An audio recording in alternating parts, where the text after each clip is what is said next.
Good morning, welcome to 69 TV Telugu. నేను జితేంద్ర. బులెటిన్లోకి వెళ్లే ముందు హెడ్లైన్ చూద్దాం.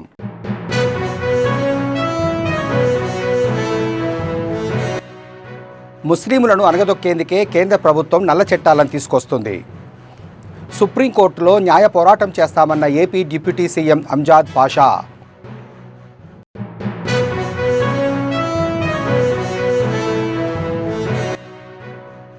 ఆపరేషన్ కగార్ పేరుతో ఆదివాసీల మీద నరమేధాన్ని కొనసాగిస్తుంది. కేంద్ర ప్రభుత్వ తీరుపై మండిపడ్డ ఆదివాసీ ప్రజా సంఘాల నాయకులు.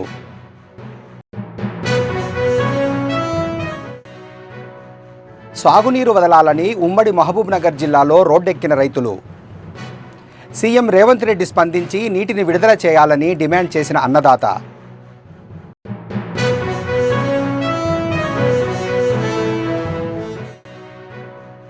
కాకినాడ జిల్లా శంకవరం మండలంలో ఘోర అవమానం. అంబేద్కర్ విగ్రహానికి చెప్పులదండ వేసిన గుర్తు తెలియని దుండగులు.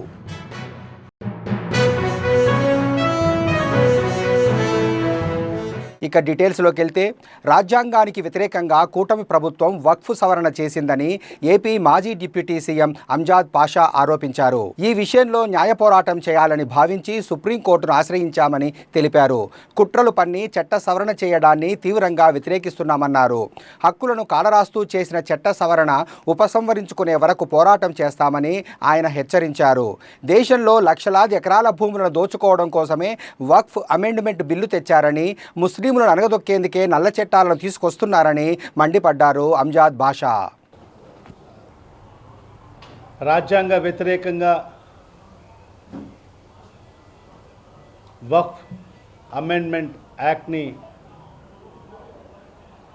ఈ కూటమి ప్రభుత్వం, ఎన్డీఏ ప్రభుత్వం తీసుకురావడము,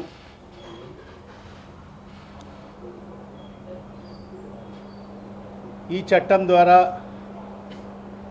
పూర్తిగా బాబాసాహెబ్ అంబేద్కర్ గారు రచించిన రాజ్యాంగ ఉల్లంఘన అని చెప్పి ఇప్పటికే దేశవ్యాప్తంగా కూడా అనేక ముస్లిం సంఘాలు, మరి అదేవిధంగా రాజ్యాంగాన్ని అభిమానించే సెక్యులర్ సంస్థలందరూ కూడా దీన్ని వ్యతిరేకించడం జరుగుతుంది.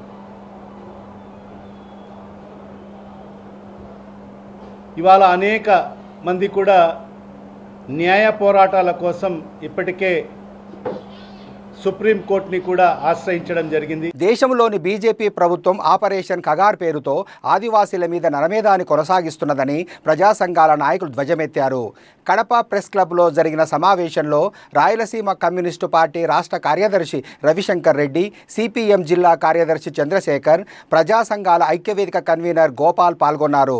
ఈ సందర్భంగా వారు మాట్లాడుతూ, బీజేపీ రెండోసారి అధికారంలోకి వచ్చిన తర్వాత ఆపరేషన్ కగార్ పేరుతో ఆదివాసీలను హత్యగావిస్తుందని ఆరోపించారు.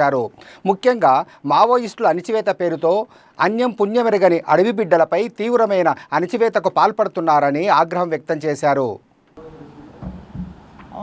దేశంలో ఆపరేషన్ కగార్ పేరుతోటి కేంద్ర ప్రభుత్వం దండకారణ్యంలో, అదేవిధంగా ఇతర ప్రాంతాల్లో, ఇక్కడి నుంచి ఆంధ్రప్రదేశ్లోని అరకు దగ్గర నుంచి మహారాష్ట్రలోని గచ్చిబౌలి దాకా పెద్ద ఎత్తున మావోయిస్టుల ఏరివేత పేరుతోటి మావోయిస్టులని మార్చి 2026 కల్లా మావోయిస్టు విముక్త భారతదేశం కోసం అని చెప్పి సీఎం రేవంత్ రెడ్డి సొంత జిల్లా ఉమ్మడి మహబూబ్నగర్ జిల్లాలో సాగునీరు వదలాలని రైతులు రోడ్డెక్కారు. రోడ్డుపై కంప వేసి ఆందోళన చేపట్టడంతో వాహనాలు భారీగా నిలిచిపోయాయి. వనపర్తి జిల్లా జూరాల, గుంటిపల్లి, మోటంపల్లి, ఆరేపల్లి, కట్టేపల్లి, తూంపల్లి గ్రామాలలో పంటలు ఎండిపోతున్నాయని, జూరాల ఎడమ కాలువ నుండి సాగునీరు విడుదల చేయాలని రైతులు ధర్నా చేశారు. సీఎం రేవంత్ రెడ్డి స్పందించి వెంటనే తమ సమస్య పరిష్కరించాలని రైతులు వేడుకుంటున్నారు.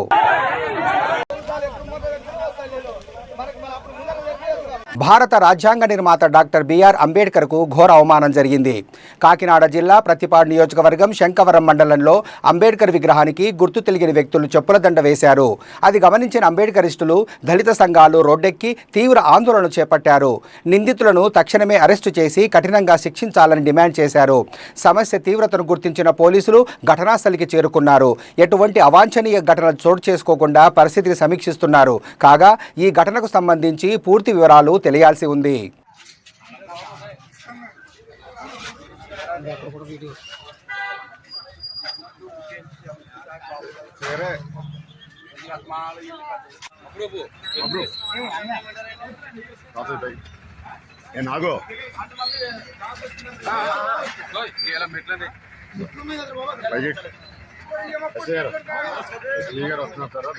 మంత్రి మండిపల్లి రాంప్రసాద్ రెడ్డిపై, ఆయన కుటుంబంపై అసత్య నిరాధారణ ఆరోపణలు చేయడం వైసీపీ మాజీ ఎమ్మెల్యే రమేష్ కుమార్ రెడ్డికి తగదని లక్కిరెడ్డిపల్లి టీడీపీ మండల ఇన్ఛార్జి మదన్ మోహన్ హెచ్చరించారు. అన్నమయ్య జిల్లా లక్కిరెడ్డిపల్లి మండల కేంద్రంలోని టీడీపీ కార్యాలయంలో సమావేశం నిర్వహించారు. ఈ సందర్భంగా వారు మాట్లాడుతూ మాజీ ఎమ్మెల్యే రమేష్ కుమార్ రెడ్డి విసిరిన సవాల్ను తాము స్వీకరిస్తున్నామన్నారు. వీరభద్రస్వామి ఆలయంలో ప్రమాణం చేసేందుకు మా మంత్రి అవసరం లేదని తామే సిద్ధమన్నారు. తమ నాయకుడి నీతి నిజాయితీ గురించి రమేష్ కుమార్ రెడ్డి మాట్లాడుతుంటే దయ్యాలు వేదాలు వల్లించినట్టు ఉందని ఎద్దేవా చేశారు. గత 4 రోజులుగా వైసీపీ నాయకుడైనటువంటి మాజీ ఎమ్మెల్యే రమేష్ కుమార్ రెడ్డి గారు మా మంత్రివర్యుల పైన, వారి కుటుంబ సభ్యుల పైన నిరాధారణ అయినటువంటి, దానికి ఎటువంటి ఆధారాలు లేవు, వాటి మీద ఏదో చేయాలని మా మంత్రి గారి కుటుంబం మీద నిందలు మోపడం జరుగుతూ ఉంది. అయ్యా, మీరు ఎంతో నిజాయితీ పనులని చెప్పుకుంటున్నారు. ముందుగా మీకు ఒకటి చెప్పాలా, మీ నిజాయితీ గురించి ఒకటి చెప్తాము. 2019 వైసీపీ అధికారంలోకి వచ్చిన తర్వాత మీరు అప్పట్లో తెలుగుదేశంలోనే ఉన్నారు. అధికారంలోకి వచ్చిన తర్వాత కార్యకర్తలను, నీ అభిమానులను, నిన్ను నమ్ముకుని ఉన్న వాళ్ళను గాలికి వదిలేసినటువంటి సందర్భం మీది. మా నాయకుడు సమర్థవంతుడు కాబట్టి, ఎంతోమంది నాయకులు ఉన్నా కూడా మా నాయకుడు సమర్థవంతుడు అని చెప్పి వెతికి మరీ చంద్రబాబు నాయుడు గారు వెతికి మరీ తీసుకొచ్చి సమర్థవంతుడు కాబట్టే టికెట్ ఇవ్వడం జరిగింది. అంతేగాని ఏదో ఎవరో కాళ్ళు పట్టుకొని మా నాయకుడు టికెట్ తెచ్చుకునే సందర్భం లేదు. అట్లయితే 4 సార్లు పోటీ చేస్తారు. మీరు ఎంతమంది కాళ్ళు పట్టుకొని ఉండాలా? ఎంతమంది కాళ్ళు పట్టుకుని ఎంతమందికి మడుగులు తింటే మీకు టికెట్లు వచ్చినాయో మీరు చెప్పాలా? ఈ సందర్భంగా మిమ్మల్ని మేము ప్రశ్నిస్తున్నాం. అంతేగాని మా నాయకుడు సమర్థవంతుడు, నిజాయితీపరుడు, నిజాయితీకి పరుడు కాబట్టి మా నాయకుడు టికెట్ వచ్చింది. రాయచోటి ప్రజలు అత్యంత మెజార్టీతో గెలిపించడం కూడా జరిగింది. ఎప్పుడు వైసీపీ కంచుకోటగా ఉన్నటువంటి రాయచోటి ప్రాంతంలో తెలుగుదేశం ప్రభుత్వానికి అవకాశం ఇచ్చారు. మిమ్మల్ని చీదరించుకొని కేవలం 11 సీట్లకు పరిమితం చేశారంటే మీ నిజాయితీ ఎంతవరకు అర్థమవుతా ఉండదు. నిజాయితీ పరుడైతే 4 సార్లు మీరు ఓడిపోవాల్సిన అవసరం, 4 సార్లు పోటీ చేసి 4 సార్లు ఓడిపోవాల్సినటువంటి అవసరం లేదు. అంతేగాని మా నాయకుడు నిజాయితీ గురించి మీరు మాట్లాడితే దయ్యాలు వేదాలు వల్లించినట్లు అనిపిస్తూ ఉంది. మరొక విషయం, మా నాయకుడు డబ్బులు తీసుకున్నాడని చెప్తున్నారు. మా నాయకుడు డబ్బులకు అమ్ముడుపోయే నాయకుడు కాదు. నీతికి మారుపేరైనటువంటి మా నాయకుడు డబ్బులు తీసుకొని మీలాగా ఒప్పందాలు చేసుకొని, లోపాయకర్తనం చేసుకొని, కాంట్రాక్టులు దక్కించుకొని ఏ పార్టీ అధికారంలో ఉన్నా కూడా మీ పనులు మీరు చేసుకొని పోతా ఉంటారు. మా నాయకుడు లోపాయకారికి ఒప్పుకోలేదు కాబట్టి మా నాయకుడు ఎదుగుదలను ఓర్చుకోలేక ఈరోజు మీరు మా నాయకుడి మీద అబండాలు మోపడం జరుగుతూ ఉంది. దయచేసి మీకు మరొకసారి చెప్తున్నాం, మా మండిపల్లి రాంప్రసాద్ రెడ్డి గారి మీద కానీ వారి కుటుంబం మీద కానీ ఎటువంటి వ్యాఖ్యలు చేసినా కూడా తెలుగుదేశం పార్టీ కుటుంబ సభ్యులు ఎవరు కూడా సహించేది ఉండదు. ఈ రకంగా ఈ మీడియా సమావేశంగా మరొకసారి హెచ్చరిస్తున్నాం. అంతేగాని మీరు మా నాయకుడు గత 5 సంవత్సరాల్లో చేయలేనటువంటి పనులను మా నాయకుడు 10 నెలల్లోనే చేసి చూపించాడు. సొంత మండలం, ఈ లక్కిరెడ్డిపల్లి మండలం సొంత మండలం. ఈ లక్కిరెడ్డిపల్లి నుంచే మేము సవాల్ విసురుతున్నాం. గతంలో మీరున్నప్పుడు కానీ తెలుగుదేశం ప్రభుత్వం ఉండింది, అప్పుడు కూడా మీరు ఉన్నప్పుడు కానీ లాస్ట్ గవర్నమెంట్ వైసీపీ ఉండింది, అప్పుడు కానీ 5 సంవత్సరాలు ఏ ఒక్క రోజుకైనా కూడా అభివృద్ధి గురించి ఆలోచన చేసిన పాపాన పోలేదు. తెలంగాణ ప్రభుత్వం కొత్తగా అమల్లోకి తీసుకొచ్చిన స్లాట్ బుకింగ్ ద్వారా రోజుకు కేవలం 48 రిజిస్ట్రేషన్లు చేయాలని, ఆన్లైన్లో స్లాట్ బుక్ చేసుకునే విధానం ద్వారా డాక్యుమెంట్ రైటర్స్ జీవనోపాధి కోల్పోతున్నామని డాక్యుమెంట్ రైటర్స్ ఆవేదన వ్యక్తం చేశారు. నూతన విధానాన్ని తక్షణమే నిలిపివేయాలని డిమాండ్ చేస్తూ యాదాద్రి భువనగిరి జిల్లా చౌటుప్పల్ మున్సిపల్ కేంద్రంలోని సబ్ రిజిస్ట్రేషన్ కార్యాలయం ముందు నిరసన వ్యక్తం చేసి సబ్ రిజిస్ట్రార్కు వినతి పత్రం అందజేశారు. ఈ సందర్భంగా మంగళవారం నుండి శనివారం వరకు డాక్యుమెంట్ రైటర్స్ సేవలు నిలిపివేయనున్నట్టు తెలిపారు.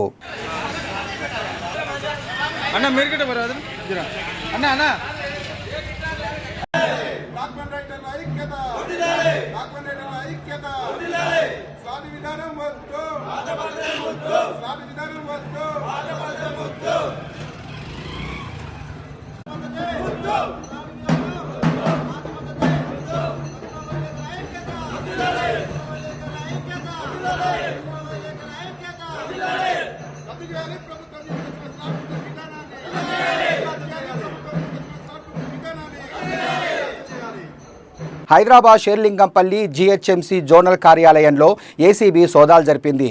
జోనల్ కార్యాలయంలో urban biodiversity deputy director Srinivas గది సోదాలు జరిగాయి.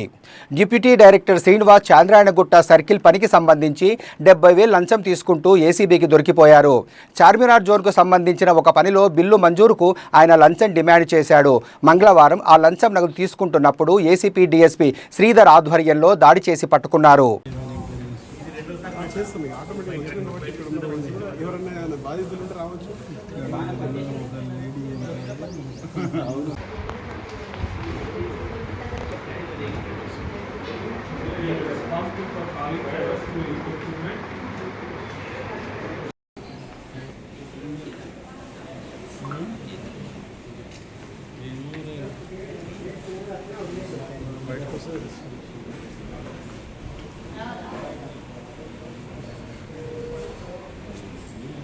డిఎస్పీ శ్రీధర్ నా పేరు, హైదరాబాద్ రేంజ్ చూస్తాను. యాక్చువల్లీ మాకు ఒక 3 days కింద ఒక కాంట్రాక్టర్ చార్మినార్ జోన్లో ఈ మొక్కలు నాటినటువంటి కాంట్రాక్టరు అతని బిల్లులు చెల్లించమంటే 44 లక్షల రూపాయల బిల్స్ ఉండే. ఆ బిల్స్ చెల్లించడానికి ఇప్పుడు ఇక్కడ ఉన్నటువంటి షేర్లింగంపల్లి జీహెచ్ఎంసీలో పనిచేస్తున్నటువంటి వెంపర్ల శ్రీనివాస్ గారు డిప్యూటీ డైరెక్టర్, ఇతనే అక్కడ కూడా ఇన్ఛార్జ్. కాబట్టి ఆ బిల్స్ కోసం అని చెప్పేసి ఒక 2,20,000 బ్రైబ్ డిమాండ్ చేశాడు. అందులో ఒక 1,50,000 ఆల్రెడీ ఒకసారి 50,000, ఒకసారి 70,000, అలా ఆల్రెడీ 1,50,000 వరకు ఆల్రెడీ పే చేశాడు అతను. దాంట్లో ఒక 50,000 ఆన్లైన్ ట్రాన్స్ఫర్ కూడా చేశాడు. ఒక వేరే కాంట్రాక్టర్కు ట్రాన్స్ఫర్ చేయమంటే అక్కడికి ట్రాన్స్ఫర్ చేశాడు. అక్కడి నుంచి మళ్ళీ ఇతనికి వచ్చేసే అమౌంట్ ఫైనల్ గా మిగిలినటువంటి 70,000 రూపాయలని ఈ రోజు మార్నింగ్ తీసుకురమ్మని చెప్పేసి నిన్న సాయంత్రం అతనికి ఫోన్ చేశాడు. అతను ఈ రోజు మార్నింగ్ వచ్చేసి నన్ను బలవంత పెడుతున్నారు సార్, డబ్బులు ఇవ్వమని చెప్పేసి అంటే ఇమ్మీడియట్లీ కేసు రిజిస్టర్ చేశాం మేము. ఒక 2 మీడియేటర్స్ ఎస్సీ డెవలప్మెంట్ కార్పొరేషన్ లో పనిచేస్తున్నటువంటి గెస్టెడ్ officer and non గెస్టెడ్ officer, 2 mediators పిలిపించుకొని వాళ్ళ సమక్షంలో మేము ప్రొసీడింగ్స్ తయారు చేసుకున్నాక ఇక్కడికి వచ్చాము. ఇక్కడ మేమంతా ట్రాప్ పార్టీస్ బయట నిలబడేసి కింద ఒక ట్రాప్ పార్టీ ఉంది, ఒక ఫ్లోర్ లో ఒక ట్రాప్ లో ఉన్నాము. ఇక్కడ లాస్ట్ టైం తీసుకున్నప్పుడు లిఫ్ట్ లో అతను అమౌంట్ తీసుకున్నాడని చెప్పారు. లాస్ట్ టైం ఇచ్చిన 50,000 లిఫ్ట్ లో పోతూ మధ్యలో తీసుకున్నాడని చెప్పేసి. కాబట్టి ఆ లిఫ్ట్ ఎంట్రీ దగ్గర కూడా అన్ని మా టీమ్స్ అన్ని పగడ్బందీగా పెట్టాము. అండ్ ఈసారి ఆఫీస్ లోపలికి వెళ్ళాడు. వెళ్ళినాక ఒక 10 minutes అతనితో మాట్లాడాక ఆ 70,000 రూపీస్ని తీసుకొని అతని పక్కన ఉన్నటువంటి డ్రాలో పెట్టుకోగానే కంప్లైంట్ మా బయటకు వచ్చి సిగ్నల్ ఇవ్వగానే మేము ఇమీడియట్లీ లోపలికి వెళ్ళిపోయి పట్టుకున్నాం అతన్ని. అతని 2 చేతులు కూడా ఫినాప్థలిన్ పౌడర్ టెస్ట్ ఉంటుంది ఒకటి, ఆ కెమికల్ టెస్ట్ చేయించాము. రైట్ హ్యాండ్ మాత్రము ఆ పింక్ కలర్ వచ్చేది. అది అంటే రైట్ హ్యాండ్ తోటి అతను యాక్సెప్ట్ చేశాడు అమౌంట్ని. డ్రాలో ఎక్కడైతే పెట్టాడో అక్కడ కూడా ఒక బాక్స్ ఉంది, ఆ బాక్స్ని కూడా కడిగితే అది కూడా పింక్ కలర్ వచ్చేది. ఆ అమౌంట్ 70,000 సీజ్ చేశాము. ఇతన్ని ఇప్పుడు అరెస్ట్ చేశాము. ఇతను సీనియర్ ఆఫీసర్స్ని పిలిపించాము. వాళ్ళ ద్వారా అఫీషియల్ ఫేవర్ అది ఏముంది ఏంటనేది ఇంకా ఎంక్వైరీ చేస్తున్నాం. కంప్లైంట్ పేరు చెప్పకూడదు అన్నారు. అనంతపురం జిల్లా హిందూపురం వైసీపీ సమన్వయకర్త దీపిక భర్త వేణురెడ్డిని పోలీసులు అరెస్టు చేశారు.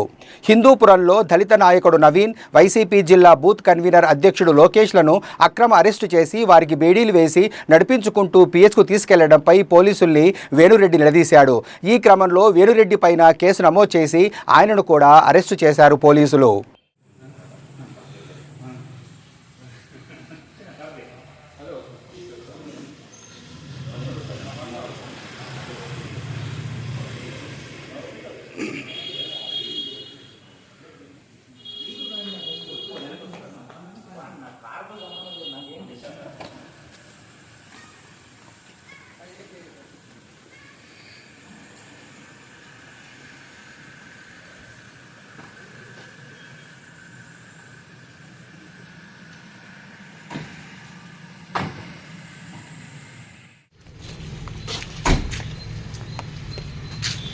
సార్ హిందూపురం నుంచి దాటి పరిగెదంతా తీసుకొచ్చి అవుతున్నాం. మర్డర్ కేసులు చేసినారు సార్. 1,20,00,000 విలువ చేసే సుమారు 602 మొబైల్స్ రికవరీ చేసి బాధితులకు అందజేశారు కడప జిల్లా పోలీసులు. జిల్లా పోలీస్ కార్యాలయంలో ఎస్పీ అశోక్ కుమార్ మాట్లాడుతూ ఫోన్ పోగొట్టుకున్న వ్యక్తులు వెంటనే పోలీసులకు ఫిర్యాదు చేయాలని, వాటిని IMEI నెంబర్ ద్వారా కనిపెట్టి బాధితులకు అందజేస్తామని తెలిపారు. మొబైల్ ఫోన్లు అప్పగించడంలో ప్రత్యేక చొరవ చూపిన కడప జిల్లా పోలీసులను ఆయన ప్రత్యేకంగా అభినందించారు.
ప్రసన్న శివశంకర్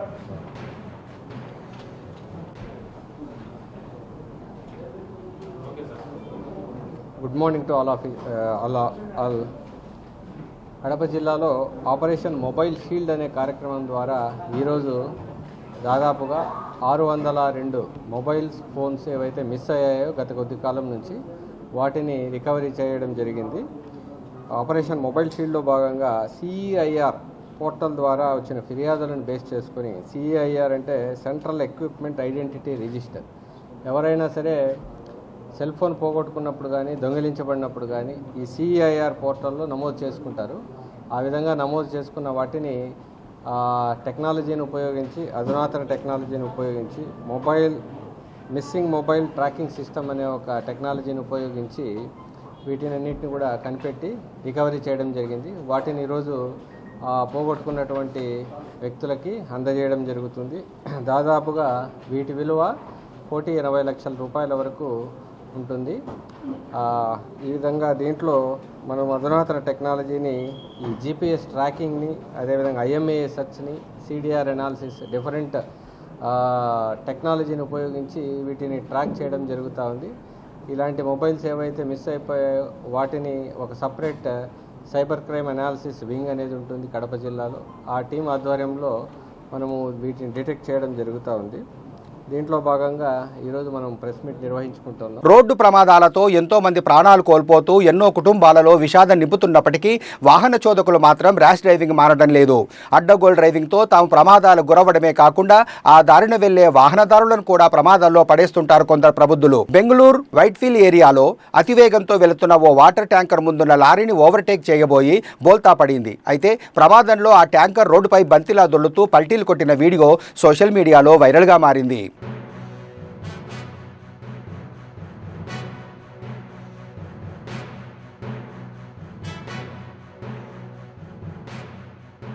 బులెటిన్ ముగించే ముందు హెడ్లైన్స్ మరోసారి.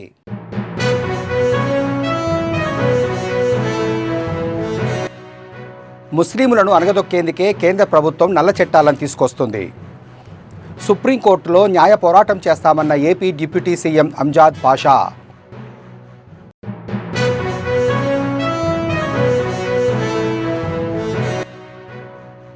ఆపరేషన్ కగార్ పేరుతో ఆదివాసీల మీద నరమేధాన్ని కొనసాగిస్తుంది. కేంద్ర ప్రభుత్వ తీరుపై మండిపడ్డ ఆదివాసీ ప్రజా సంఘాల నాయకులు.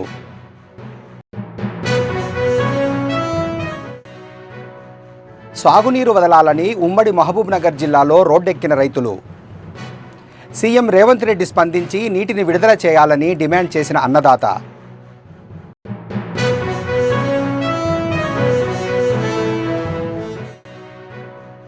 కాకినాడ జిల్లా శంకవరం మండలంలో ఘోర అవమానం. అంబేద్కర్ విగ్రహానికి చెప్పులదండ వేసిన గుర్తు తెలియని దుండగులు.